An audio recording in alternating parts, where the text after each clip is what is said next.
Assalamualaikum warahmatullahi wabarakatuh. Nama saya Sandi Nugroho dari Prodi Teknologi Pendidikan dari Offering A2A. Kali ini saya akan menjabarkan tentang evolusi praktek dan teori menciptakan, kemudian membuat media.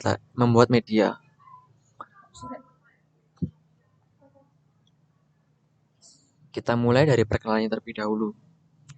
Teknologi pendidikan adalah studi praktik etis untuk memfasilitasi pembelajaran dan meningkatkan kinerja dengan menggunakan teknologi. Proses penciptaan bahan ajar, lingkungan belajar, dan sistem pembelajaran dibahas dalam bab ini. Definisi sebelumnya mencakup desain pengembangan dan untuk menjelaskan langkah-langkah dalam proses penciptaan.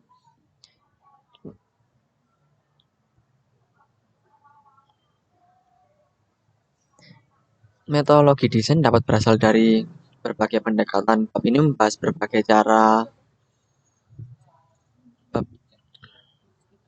Metodologi desain dapat berasal dari berbagai pendekatan. Bab ini membahas berbagai cara untuk menciptakan materi dan sistem pembelajaran, serta perkembangan sejarah dan prinsip-prinsip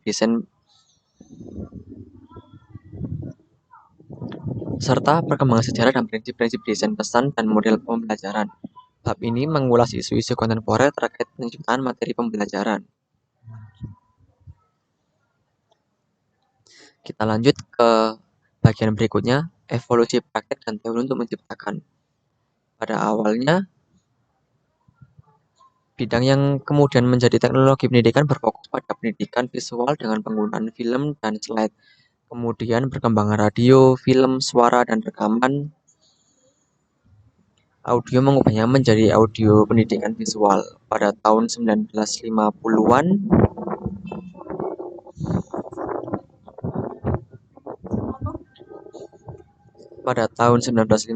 dan 1960-an dengan munculnya teknologi psikologis yang menekankan pada apa yang pelajar lakukan daripada apa yang mereka tonton, nama bidang ini menjadi teknologi pendidikan dan fokusnya berubah menjadi menciptakan lingkungan belajar.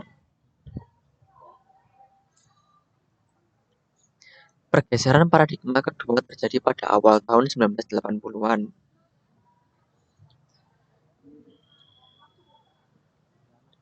Dengan munculnya mikrokomputer dan instruksi berbantuan komputer (CAI) menjadi dominan, internet kemudian membuka peluang baru untuk pendidikan komputer pada awal abad ke-21.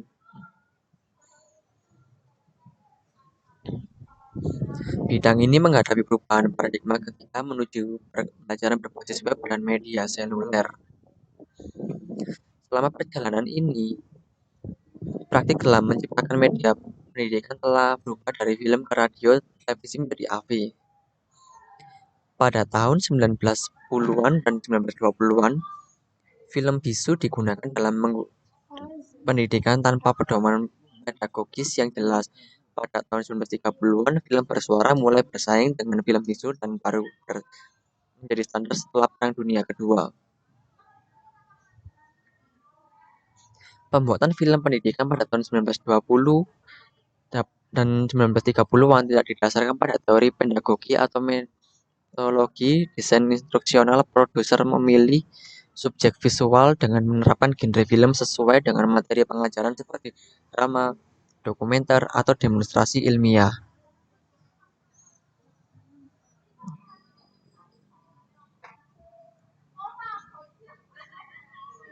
Proses perencanaan dimulai dengan membuat pelakuan yang merupakan dokumen pendek yang menjelaskan pendekatan keseluruhan film. Ini membantu dalam pengambilan keputusan mengenai anggaran dan pendekatan yang sesuai. Selama Perang Dunia Kedua, film digunakan secara luas dalam pelatihan militer setelah perang. Penelitian psikologis dilakukan untuk menguji efektivitas teknik-teknik film seperti penggunaan kata dan gambar yang jelas, pengendalian kepadatan visual, dan penggunaan pengulangan dan ringkasan.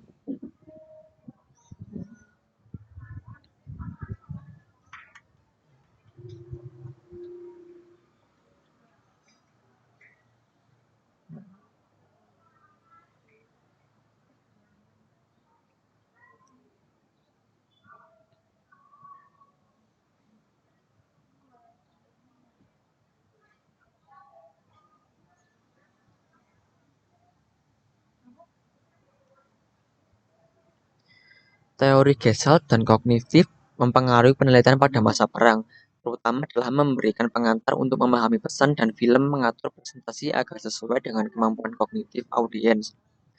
Konvensi film instruksional yang baru muncul seperti pengambilan gambar adegan dari sudut pandang pelaku. Selanjutnya, Angkatan Udara AS melakukan penelitian pada awal tahun 1950-an yang menggabungkan film dengan teknik pengajaran terprogram dan pendekatan behavioris. Film dan video kemudian digunakan sebagai materi pelengkap dalam pendidikan. Pada akhirnya, perkembangan dalam pembuatan film pendidikan membawa masukan dari berbagai teori termasuk teori psikologi, kognisi, kurikulum ke dalam praktik pembuatan film.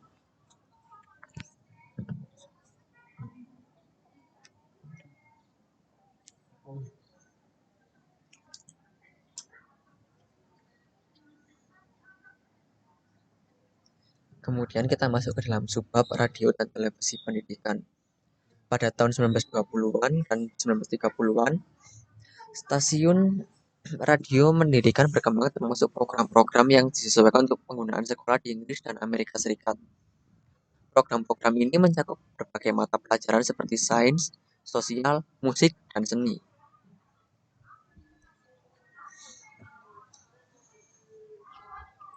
Radio dan televisi pendidikan lebih bersifat edukatif secara informal daripada instruksional. Mereka mengalami kesulitan dalam menentukan peran pengajar yang jelas dan sering berperan sebagai pelengkap di sekolah.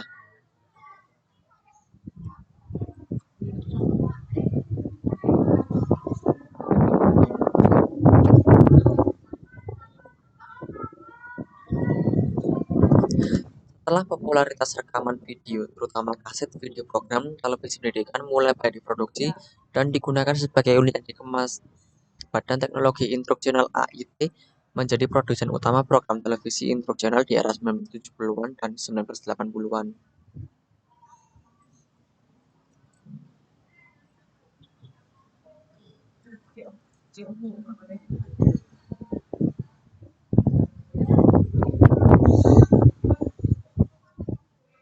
Radio dan televisi pendidikan memiliki kesamaan dalam desain dan produksi dengan penggunaan paradigma naskah. Mereka mencakup berbagai genre seperti ceramah, demonstrasi, wawancara, dan dokumenter.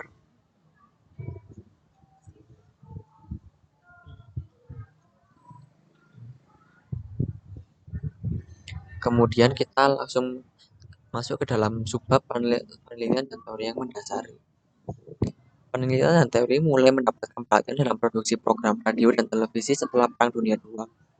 Teori komunikasi seperti teori informasi Shannon Weaver berpengaruh dalam memahami masalah komunikasi dalam pendidikan.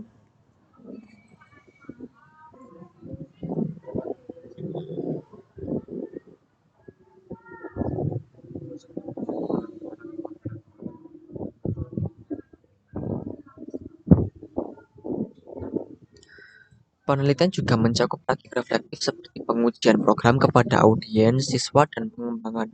Berdasarkan respons mereka, penggunaan interaktif semu di radio menjadi contoh sukses dalam menggabungkan respon siswa. Selain itu, penelitian berfokus pada variabel presentasi terutama pada televisi.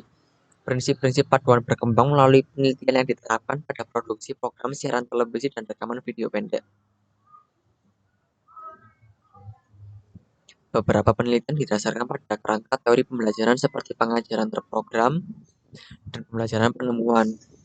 Pengembangan program-program TV seperti Children's Television Workshop fokus pada bagaimana menangkap perhatian dan meningkatkan pemahaman materi yang disiarkan di televisi terutama untuk anak-anak.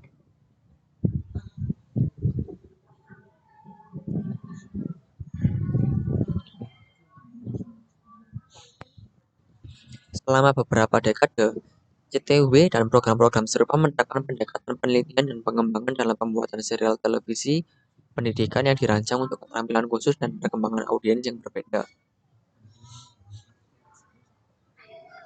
Nah, berikutnya kita masuk ke materi audiovisual. Pada abad ke-20, berbagai jenis materi pendengaran dan visual digunakan dalam pendidikan dan pelatihan. Ini termasuk penggunaan perserotan lentera, film bisu, fotografi, dan kemudian film suara selama Perang Dunia Kedua.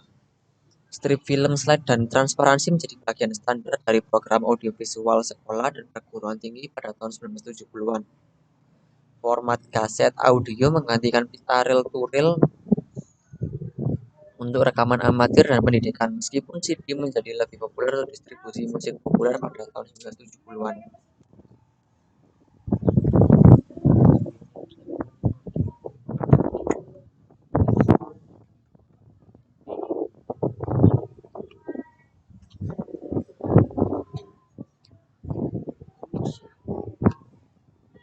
Materi audiovisual melibatkan pengembangan ide berdasarkan topik, audiens, dan tujuan pengajaran. Naskah ditulis kemudian sebuah papan cerita visual dibuat dengan sketsa gambar dan teks. Idenya, rancangan kasar ini diuji pada sampel audiens target sebelum diproduksi dengan pemain dan produser profesional.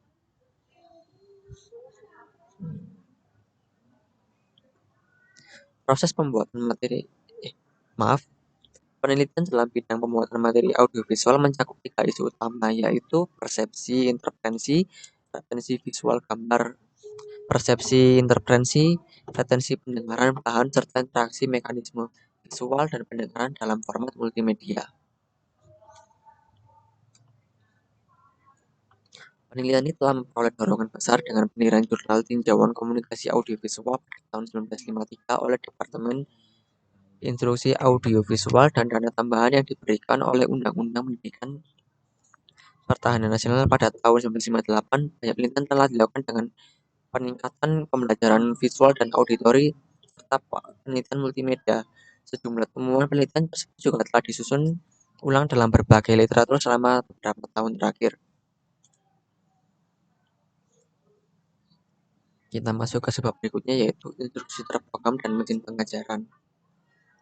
Pada tahun 1950-an dan 1960-an, bidang yang dikenal sebagai media pendidikan fokus untuk pengembangan dan penggunaan materi pendengaran dan visual untuk meningkatkan pengajaran. Perubahan paradigma besar pertama terjadi dengan munculnya mesin pengajaran dan pengajaran terprogram. B.F. Skinner memperkenalkan mesin pengajaran berdasarkan prinsip pengkondisian operan dan proyek demonstrasi sekolah berlangsung antara 1957 dan 1962.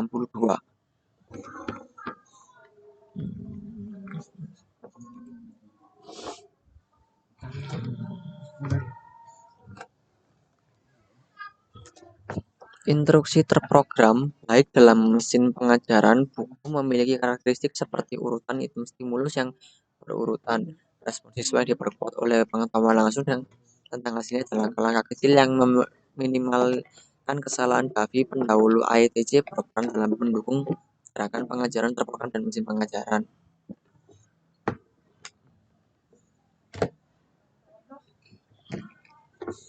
Namun seiring berjalannya waktu, fokus beralih ke perancangan dan pemanfaatan sistem instruksional interaktif. Konsep teknologi pengajaran diperkenalkan oleh B.F. Skinner menggunakan pengajaran terprogram sebagai penerapan ilmu pembelajaran secara sistematis. James Devine juga berpendapat bahwa teknologi pembelajaran adalah cara berpikir tentang instruksi, bukan sekedar perangkat.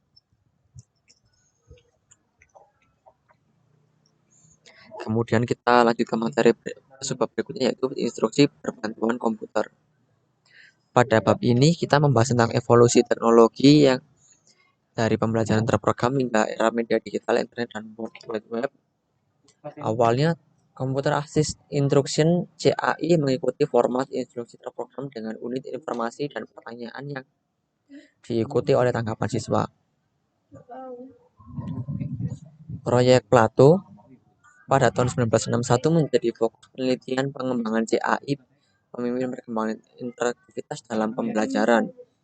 Selama era mainframe, di awal mikrokomputer, pembelajaran berbasis komputer sering menggunakan format linear di mana siswa menuju frame by frame melalui konten dengan pertanyaan yang memerlukan respons. Penelitian di bidang CAI masih mencerminkan pendekatan instruksi terprogram dengan fokus pada presentasi dan isu ekonomi.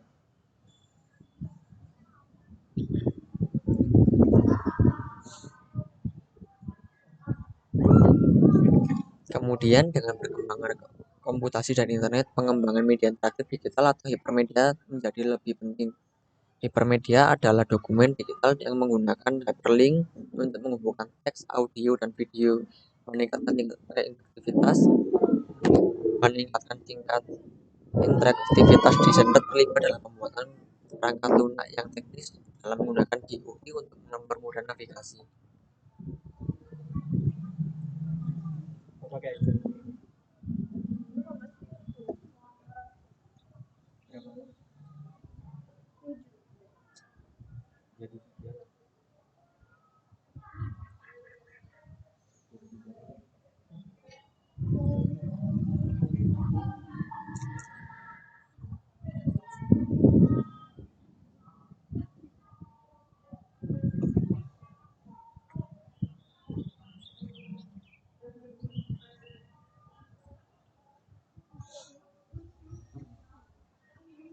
Era internet dan World Wide Web membawa perubahan besar dengan lebih banyak pengajaran berbasis web yang dikembangkan pembuatan web.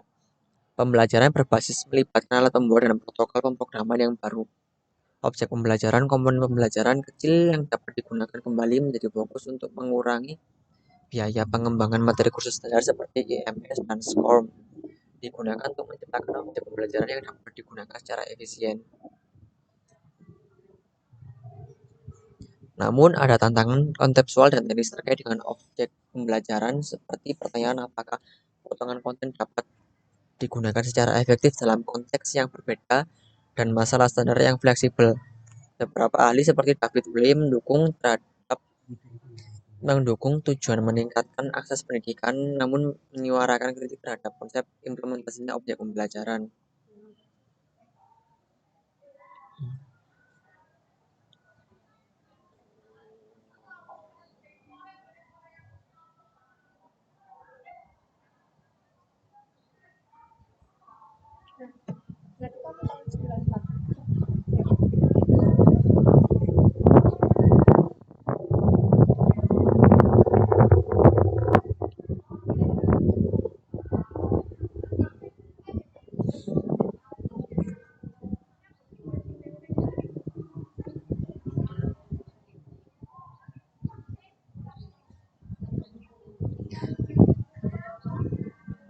Dalam pembuatan e-learning, desainer perlu mempertimbangkan keterbatasan perangkat seluler, seperti keterbatasan daya komputasi, sistem operasi yang berbeda, layar yang kecil, dan kemampuan input yang terbatas. Desain harus memaksimalkan pengalaman pengguna dengan mempertimbangkan fitur khusus perangkat yang dapat mendukung pembelajaran yang efektif.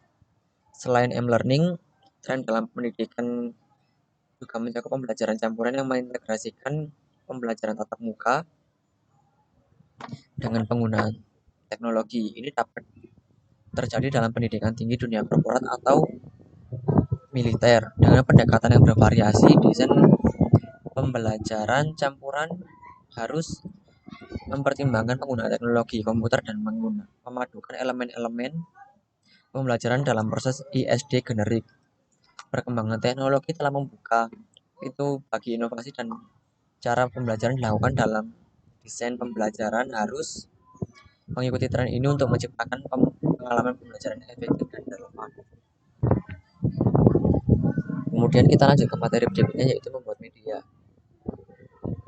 Membuat media pengajaran melibatkan 3 kecanggihan: mekanis, kreatif, dan desain. Tingkat mekanis adalah yang paling sederhana, melibatkan tindakan rutin tanpa perencanaan atau kreativitas yang signifikan. Tingkat kreatif memerlukan perencanaan, proses pertimbangan estetika, dan penggunaan prinsip desain visual yang baik. Tingkat desain melibatkan perencanaan menyeluruh untuk mencapai tujuan pembelajaran dan mempertimbangkan kebutuhan audiens dan interaksi pembelajar dengan materi. Ini mungkin melibatkan tim desain dan tim teknis. Bab selanjutnya akan membahas isu-isu terkait dengan tingkat kreatif dan tingkat produksi pada media pembelajaran yang dilanjutkan oleh teman saya. Baik, sekian dari saya. Wassalamualaikum warahmatullahi wabarakatuh.